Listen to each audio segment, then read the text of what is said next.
अफगानिस्तान में तालिबान ने सरकार बना तो ली है, लेकिन इस सरकार में वो चेहरे बैकफुट पर हैं जिन्होंने अमेरिका के साथ समझौते के लिए न सिर्फ नेगोशिएट किया बल्कि दोहा समझौते पर दस्तखत भी किए। आखिर ऐसा क्यों हुआ? ये पहले से बनाए गए प्लान का हिस्सा था या अचानक सब कुछ बदल गया? सूत्रों के मुताबिक मुल्ला बरादर जैसे कद्दावर तालिबानी नेता पर हक्कानी नेटवर्क के आतंकी भारी पड़ने से ऐसे हालात बने। लेकिन हक्कानी नेटवर्क ताकतवर बना कैसे? देखिए अफगानिस्तान के प्रेसिडेंशियल हाउस की इनसाइड स्टोरी। मुल्ला अब्दुल गनी बरादर पिछले 3 दशकों में अफगानिस्तान में जितने भी संघर्ष हुए उन कहानियों में ये चेहरा भी दिखता है और नाम भी सुना जाता है, लेकिन वो अतीत था। मौजूदा हालात उससे बेहद अलहदा हैं। चेहरे पर आत्मविश्वास की कमी, हाथ में कागज पर लिखा बयान और बयान को कैमरे पर पढ़कर सुनाता ये शख्स वही मुल्ला अब्दुल गनी बरादर है जो तालिबान में सब कुछ ठीक होने और खुद के जिंदा होने के सबूत देने की कोशिश कर रहा है। ये वही मुल्ला बरादर है जिसे तालिबान लीडरशिप का बड़ा चेहरा माना जाता था, जो अमेरिका से जारी बातचीत के दौरान ताकतवर था, जिसके शब्द तालिबान लड़ाकों के लिए आदेश बन जाते थे। लेकिन अब उसकी जुबान लड़खड़ा रही है, मुंह से निकलते लफ्ज कांप रहे हैं। मुल्ला बरादर के इस संदेश के पीछे बटे हुए तालिबान में ताकतवर गुट के शब्द सुनाई दे रहे हैं।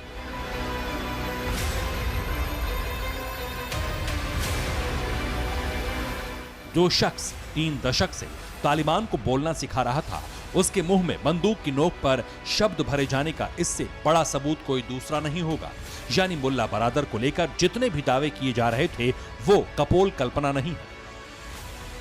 सुपर पावर से समझौता करने वाला वो शख्स जिसने दोहा एग्रीमेंट पर आखिरी दस्तखत किए, वो तालिबान सरकार बनते ही अदृश्य हुआ नहीं बल्कि उसे अदृश्य कर दिया गया है। क्यों और कैसे?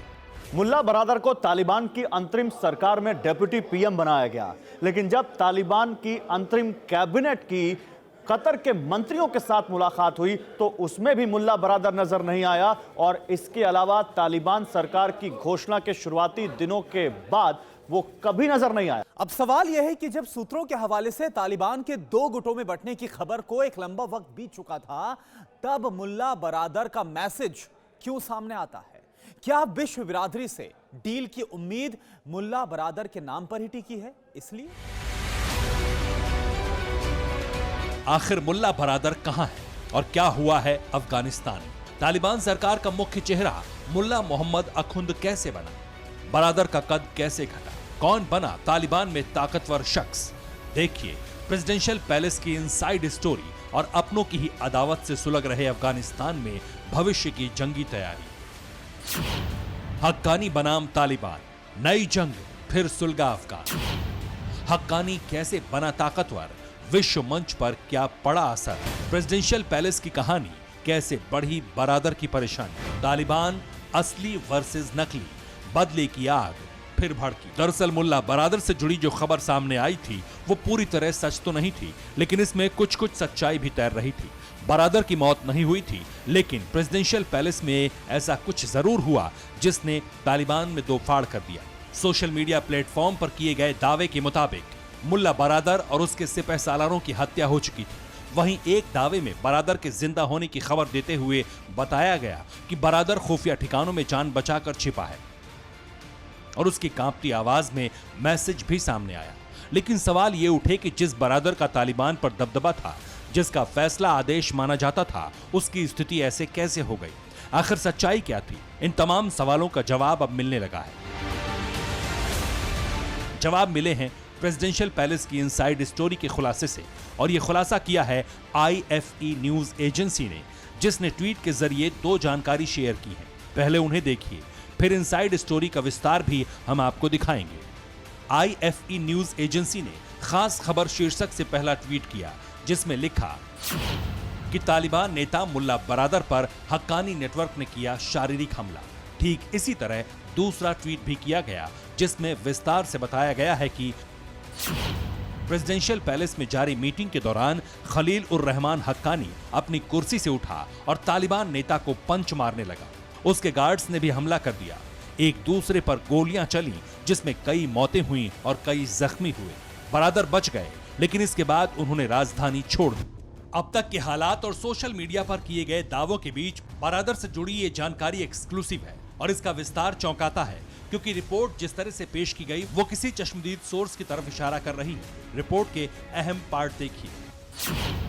दावे के तहत बारादर समझौते के तहत उदारवादी सरकार चाहता था। राष्ट्रपति भवन में सरकार गठन को लेकर चर्चा की गई। मुल्ला बारादर का जोर समावेशी कैबिनेट बनाने पर था। गैर तालिबानी और अल्पसंख्यकों की पैरवी की गई थी। चर्चा के एक पॉइंट पर हक्कानी नेटवर्क नाराज हो गया। बहस करते हुए खलील उर रहमानी ने आपा खो दिया। खलील उर रहमान हक्कानी ने बैठक में मारपीट की। दावा यह भी किया गया कि खलील उर रहमान हक्कानी के कुर्सी से उठते ही उसके गार्ड्स ने गोलियां चलानी शुरू कर दी, जिसमें कई लोग मारे गए, कई जख्मी हुए। हालांकि बारादर के घायल न होने की पुष्टि भी इस रिपोर्ट में की गई है, लेकिन आगे ये भी बताया गया कि इस घटना के बाद मुल्ला बारादर ने राजधानी काबुल छोड़ दी, कंधार की तरफ कूच कर लिया। कंधार जाने के पीछे बारादर का मकसद सर्वोच्च नेता हैबतुल्लाह खुंदजादा से आध्यात्मिक परामर्श करना भी बताया गया है। रिपोर्ट में यह भी दावा किया गया है कि मुल्ला बारादर अमेरिका के साथ हुए दोहा समझौते के तहत ही ऐसी तालिबान सरकार बनाने के पक्ष में था जो दुनिया की मान्यता के खांचे में फिट बैठती हो। लेकिन पाकिस्तान ने अपने हित के लिए हक्कानी नेटवर्क को आगे बढ़ाया। तालिबान सरकार में हक्कानी नेटवर्क को ताकतवर बना दिया। नतीजतन शांति वार्ता का नेतृत्व करने वाला बारादर का चेहरा पीछे छूट गया और अमेरिका के घोषित आतंकी को कैबिनेट में जगह मिल गई। 7 सितंबर को जो कैबिनेट की लिस्ट जारी हुई उसमें तालिबान के बाहर से कोई नाम शामिल नहीं हुआ।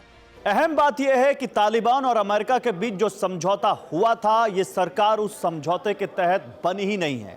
इस सरकार में हक्कानी नेटवर्क के 4 सदस्यों को पद दिए गए हैं, जिसमें FBI का वांछित सिराजुद्दीन हक्कानी भी शामिल है। तो क्या अफगानिस्तान पर हमेशा की तरह अब भी युद्ध का खतरा मंडरा रहा है, या फिर कुछ ऐसा होना बाकी है जो कि तालिबान सरकार के लिए हाहाकारी साबित होगा?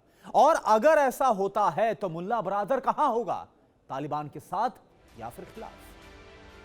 मुल्ला बारादर के कंधार छोड़ने की इनसाइड स्टोरी में हक्कानी नेटवर्क का ताकतवर बनकर उभरना है और अमेरिका ने भी ऐसी तालिबान सरकार की कल्पना नहीं की थी।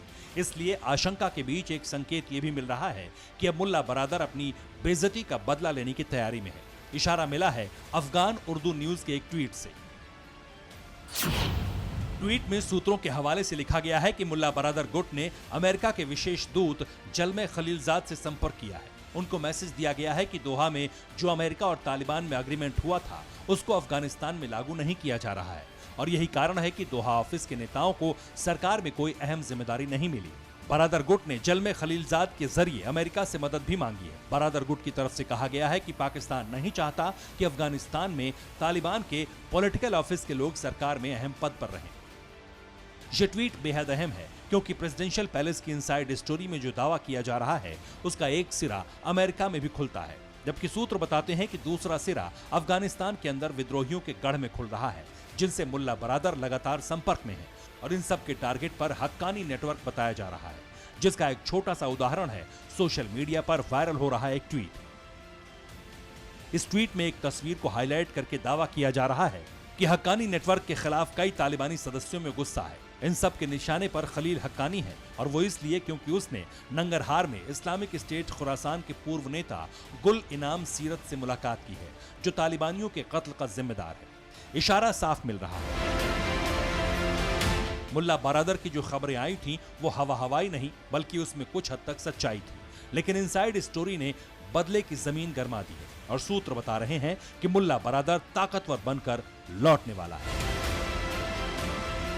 Bureau report, TV9 Bharatvarsh. परवाह देश की, सोमवार से शुक्रवार रात 10 बजे TV9 भारतवर्ष पर।